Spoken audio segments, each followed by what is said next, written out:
Hey guys, তো আজকে আমি একটা পেন্টিং করে দেখাবো। তো প্রথমে এখানে আমি আকাশটা তো কালার করেই ফেলছি, তো এটা দেখায় আর কিছু নেই, তো ওই জন্য ভিডিও করে নেই। নাহলে ভিডিওটা বেশি লং হয়ে গেলে তোমরা এমনি আমার ভিডিও দেখো না। তারপরে হলো আমি এখানে গাছটা ভাবলাম যে গাছটা তো দেখানোই যায়, তো এখানে আমি প্রথমে যে নিয়ম অনুযায়ী ব্ল্যাক কালার দিয়ে করে নিচ্ছি। মানে সবাই যেভাবে করে আমিও সেভাবে করতেছি, কিন্তু তোমরা কিন্তু আমার ভিডিওটাকে লাইক দাও না, দেখো না কেন ভাই? তো তোমরা কিন্তু আমার ভিডিওতে এখন লাইক দিয়ে দিবা। তারপরে কিন্তু আমি এখানে প্যারোট গ্রিনটা দিয়ে দিচ্ছিলাম। তারপরে এখানে হলো আমি তার চেয়ে হালকা কালার দিয়ে পাতার শেপটা দিয়ে দিচ্ছি। পাতার শেপটা দিলে কি হবে, এটাকে একটু রিয়েলিস্টিক মনে হবে, তার জন্য।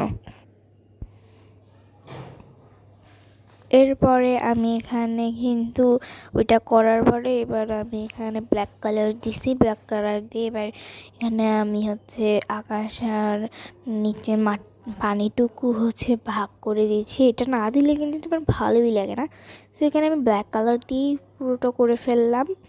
আর আর তোমরা কিন্তু সাবস্ক্রাইব করবা আর কমেন্ট করো যে আমি পরের বার আর কী করবো। আর শেষে আমি এখানে পানির ঢেউটা দিয়ে দিলাম। আমি এটা ভালো করে পারি না, কারণ আমি নতুন করা শিখছি। তো লাস্ট পর্যন্ত লুকটা এরকম।